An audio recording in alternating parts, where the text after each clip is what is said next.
জীবনে আজকে প্রথমবার আমি ভাত রান্না করতে চলেছি। আর সেই ভাত রান্না করতে যেয়ে এত বড় একটা দুর্ঘটনা ঘটে যাবে, একজনের মৃত্যু দেখবো, সেটা আমি কখনোই ভাবিনি। তো চলো সেদিন কী ঘটেছিল সবটাই আজকে তোমার সাথে শেয়ার করবো। Hello guys, welcome back to my channel. কেমন আছো তোমরা সবাই? আশা করছি ভীষণ ভালো আছো। ভগবানের কাছে প্রার্থনা করি তোমরা সবসময় খুব ভালো থেকো। তো চলে এসে আজকে আরও একটা নতুন ভ্লগ নিয়ে। আর আজকের দিনটা শুরু হয়েছিল অনেক দিন হয়েই গেল, আমি নিজেই ভুলে গেছি। মোটামুটি সকাল প্রায় 8:30 এরকম বাজবে। আমি ঘুম থেকে উঠে পড়ে ফ্রেশ হয়ে গেছি। সব কিছু আমার সকালের এমনি খাওয়া দাওয়া, ফ্রেশ হওয়া, মুখ ধোয়া, এগুলো সব হয়ে গেছে। একটুখানি বাইরে আসলাম এদিকটা দিয়ে। আর আস্তে আস্তে তারপরে হঠাৎ করে চোখে পড়লো যে রান্নাঘরে এসে একজনের এরকম মৃত্যু। মানে হঠাৎ আচমকা মৃত্যু হয় না, সেরকম একজনের মৃত্যু হয়ে গেছে। আমি তো বাস মানে প্রথমে অবাক হয়ে গেছিলাম, ভয়ও পেয়ে গেছিলাম। আমার এমনি যদি টিকটিকি যখন গায়ে পড়ে আমার ভীষণ একটু মানে ভয় লাগে। তো এরকম একজনের মৃত্যু দেখে আমি তো ভীষণই ভয় পেয়ে গেছিলাম। আমি অথচ দেখো এদিকে হাসছি, এগুলো হাসা হয়তো উচিত নয়, কিন্তু কি করব, এটা এভাবে এসেছে। এ যদি একটা মানুষ হতো তাহলে কত আহা উহু করতাম। কিন্তু এই কীট পতঙ্গ বলি এগুলোতে আমরা হাসাহাসি করছি। যাই হোক, এইভাবেই চলে এসছে ওদের জগতে, কিন্তু এটা একটা বড় সড়ো দুর্ঘটনা ঘটেছে, কি বলো। তো যাই হোক, আমি চলে আসলাম ওখান থেকে, এসে বাড়ি ঘরগুলো মানে একটুখানি পরিষ্কার করে নিলাম, বিছানা টিছানাগুলো।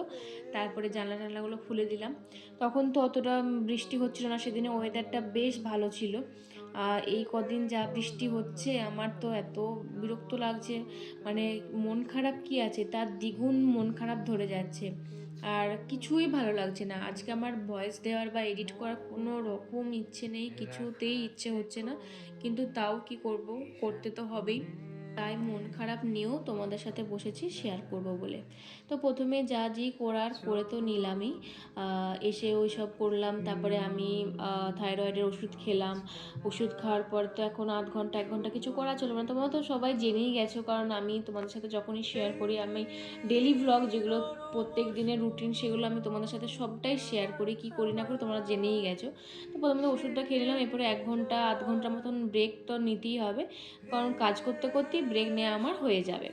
তো এখানে রান্নাঘরে এসে তারপরে বোতলে দেখলাম জল টল নেই, সেগুলো একটু ভরে নিলাম, ভরে টরে যে যার জায়গাতে রেখে দিলাম। তারপরে চলে আসলাম চা করব বলে। তারপর দেখলাম দুধটাও দিয়ে গেছে, দুধটাতে তারপর ভাবলাম যে দুধটাতে চা করবো। তারপর দেখলাম যে না, গতকালের রাতে চা দুধ ছিল, সেটাতেই চা করব। তো দেখলাম ইন্ডাকশানটা হঠাৎ করেই দেখছি যে সব কিছু লাইটারে জ্বলছে, অথচ কাজ করছে না। তারপর ভাবলাম যে কিছু হয়ে গেল নাকি, আবার বাজ টাজ পড়ে, জানি না। আর হচ্ছিল না বলে আবার এটাকে গ্যাসে নিয়ে আসলাম। গ্যাসে এসে এদিকে চাটা বসিয়ে দিয়েছি। মোটামুটি এদিক ওদিক ঘুরতে ঘুরতে আমার কিন্তু মোটামুটি চাটা কমপ্লিট হয়েই গেছে। একবারে আর নতুন সসপ্যান নিইনি, যেটাতে দুধ ছিল সেটাতেই আর কি করে দিয়েছি, যেহেতু ধুতে হবে তো এক্সট্রা খাটনি করে কোনো লাভ নেই। তো একটাতেই করে নিয়েছি। মোটামুটি আমার চা রেডি, আমি এই ঘরকে নিয়ে চলে এসেছিলাম। তারপরে মাকে বললাম যে মা দেখো ইন্ডাকশনটা হচ্ছে না। মাও ট্রাই করলো কিন্তু হয়নি। তারপরে আবার বাগাতে হবে, এখন কোথায় বাগানো হয় না হয় অত শত জানি না, বাবাই সব কিছু দিয়ে আসতো, করতো। তো তোমরা যদি কেউ জানো কোথায় বাগানো হয়, সেটা কিন্তু অবশ্যই কমেন্টে জানিও। তারপরে যদিও মা একবার রোদে রেখেছিল একদিন, তো অনেকটাই ঠিকঠাক কাজ করছিল মা বলছিল, যদিও আমি এখনও ট্রাই করে দেখিনি কি হচ্ছে না হচ্ছে। যাই হোক, তারপরে ওইসব কাজকর্ম করে চাটা মানে ছেঁকে নিয়েছি। ছেঁকে নেওয়ার পরে মা তো সকালে মুড়ি খায়, তো মাকে সেজন্য একটুখানি দুটিখানি মুড়ি দিয়ে দিলাম। তারপরে মা ওই যে মেথির জল থাকে, মা মেথির জল, তারপরে কাঠবাদাম আমিও একটা খেলাম, মাও 4-5টা খেলো। মেথির জলটাকে একটুখানি ছেঁকে নিয়ে গরম করে ওই জলটা খায়। সকালে এমনি গরম জল খাওয়া ভালো, তো মা মেথির জলটাকে গরম করে খায়। আমিও আগে খেতাম মেথির জলটা, আমি খাওয়া এখন বন্ধ করে দিয়েছি। কি কোলার চুল তো উঠেই যাচ্ছে, চুল তো গজানোর কোনো প্রশ্নই উঠছে না। আর জানি না মেথির আর কি কি গুণ আছে, বলতে পারবো না। মা তো খায়, মা বলে সুগার টুগারের জন্য ভালো। তারপরে জানি না, আমার তো সুগার নেই, সেজন্য আমি খাওয়া বন্ধ করে দিয়েছি। আমার যেন মনে হচ্ছিলো আমি আরও বেশি করে রোগা হয়ে যাচ্ছে, আমার গোলা টোলা ছিনা হয়ে যাচ্ছে ওই সব খেয়ে। তারপরে সেজন্য আমি কয়েকদিন বন্ধ রেখেছি। তো যাই হোক মুড়ি টুড়ি খাওয়া হয়ে গেলো। তারপরে একটা গোল পাউরুটি ছিল, ওই পাউরুটিগুলো খেতে আমার ভীষণ ভালো লাগে আর মায়েরও ভীষণ ভালো লাগে। তো মাকে ওই ছোলা দিয়ে মুড়ি দিয়েছিলাম আর আমি অর্ধেকটা পাউরুটি খেলাম, মাকেও অর্ধেকটা পাউরুটি দিলাম। খেতে খেতে মানে খাওয়া গল্প করতে করতে খাওয়া দাওয়া আমাদের হয়ে গেছে। তারপরে একটুখানি বসে বসে গল্পও করলাম। তারপরে চলে আসলাম বেসিনে বাসনগুলো ধুয়ে নেওয়ার জন্য। বাসনগুলো একের পর এক ধুয়ে নিচ্ছি, দেখে মনে হচ্ছে যেন কত স্পিডে কাজগুলো করে নিচ্ছি। সত্যি যদি এরকম স্পিডে যদি কাজগুলো করা যেত তাহলে দিনে কত কাজই না হতো, আর কোনো মানে গায়ে লাগতো না। কিন্তু না, কত এই যে এত কষ্ট করছি বোঝো তোমরা।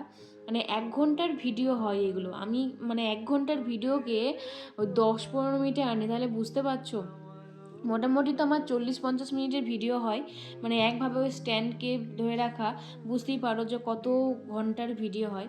তো সেইগুলোকে ওই 10-15 মিনিটে আনা মুখের কথা কিন্তু নয়, অনেকটাই টাইম লেগে যায়। তো সেইগুলো তো এত কিছুর পরেও যখন ভিউজ হয় না তখন কিন্তু খুবই খারাপ লাগে। তাও যদিও ওই এখন একটু আধটু হচ্ছে, তাও বলা চালায় না, আবার আবার হবে না, মন খারাপ হয়ে যায়। তো এদিকে মা তো আমাকে বললো যে ভাতটা চাপিয়ে দে, কারণ মা করছে ওইদিকে একটা ঠাকুরের তেল। মায়ের হাঁটুতে ভীষণ প্রবলেম, পা হাঁটু নিয়ে মা মরে যাচ্ছে একদম।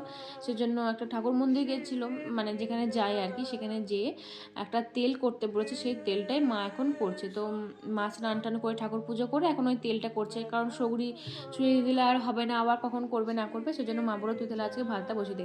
এই ফার্স্ট টাইম আমি হচ্ছে ভাত বসাচ্ছিলাম। মানে আমার মনে মনে একটা ভীষণ ভয় ছিল যে পারবো কি পারবো না। জানি খুবই ইজি ব্যাপার সবার কাছে, সবাই হয়তো এটা খুব শুনে হাসবে যে এখনও এত বড় একটা বুড়োধারী মেয়ে এখনও একটা ভাত করতে জানে না বা কিছু রান্না করতে জানে না। সত্যি আমি জানতাম না, এটা লজ্জারই বিষয়, এটা কোনো গর্বের বিষয় নয়। বাট আমি পারি না, আমি জানতাম না, মানে করতে হয়নি বলে জানিনি। তো সেই কারণেই মা বললো যে আজকে করবে, যা দেখ পেরে যাবি, এইভাবে কর। আর এই 1 বাটি চাল নিয়ে যা, আর কয়েকটা আলুকে ধুয়ে দিয়ে দে, ছাল ছাড়ানোর দরকার নেই, ও এমনি গলে যাবে, ছোটো ছোটো আলু তো, তাহলে হয়ে যাবে। তো সেই জন্য আমি আর ছাল টাল ছাড়াই না।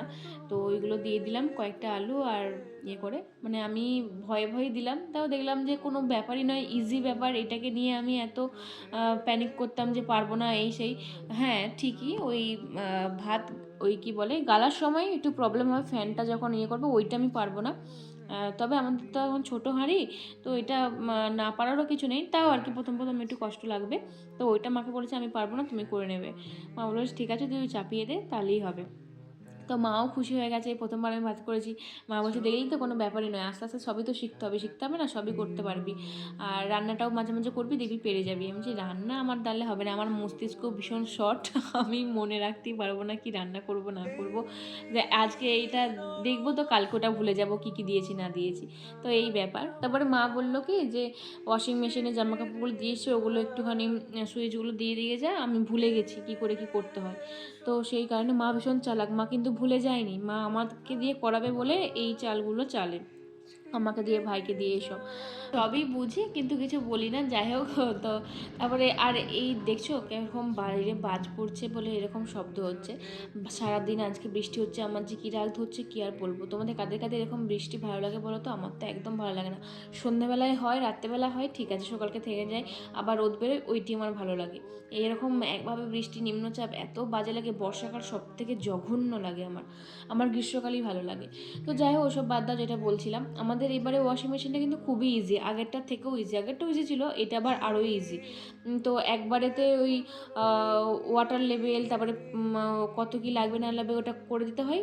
1 থেকে 10 করা যায়, মানে 10-এর মধ্যে তুমি রাখতে পারো, যখন যেটা মনে হবে কত কেজি তুমি দিয়েছো সেই অনুযায়ী প্রোগ্রাম সবই আছে।